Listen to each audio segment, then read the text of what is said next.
د طالبانو د سرحدونو چارو وزارت سرپرست ډیورند د افغانستان او پاکستان ترمنځ سرحد نه فرضي کرښه ده. د طالبان د حکومت د سرحدونو او قبایلو چارو وزارت سرپرست نورالله نوري ویلي چې افغانستان د پاکستان سرحد نه بلکې فرضي کرښه ده. نورالله نوري چې د تورخم دروازې د تړل کېدو په وجه د رامنځته شوي ستونزو د حل په مقصد یې تورخم ته سفر کړی و، د کمرې پر وړاندې د یوې پوښتنې په غبرګون کې ویل چې افغانستان د پاکستان سره رسمي سرحد او صفري نقطه نه لري او د ډیورند کرښه د دواړو هیوادونو ترمنځ یو فرضي کرښه ده.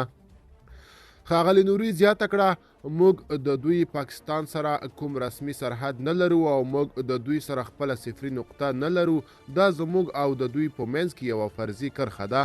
د کرښې په اوږدو کې به ځینو دروازو کې البته ځینې مشکلات پیدا کیږي، لکه تورخم دروازه، کله به بولدک دروازه چې ځینې مشکلات پیدا کیږي. البته د هر چا خپل سیاست دی، خو د دې مشکلات د حل لپاره موږ تل متوجه یو. نورالله همدا شان په دې ویډیو کې چې په ټولنیزو رسنیو کې په پراخه کچه خپره شوې وایي چې د افغانستان او پاکستان ترمنځ سرحد تر اوسه روښانه نه دی او دواړه هیوادونه فرضي سرحدي کرښه لري. هغه په دې ویډیو کې ویلي دا یوه اوږده مسله ده، دا به په مختصر وخت کې ګرانه وي چې سړی مکمل ځواب ووایي. د افغانستان اسلامي امارت ستونزې او مشکلات په هر اړخیز ډول په پام کې لري.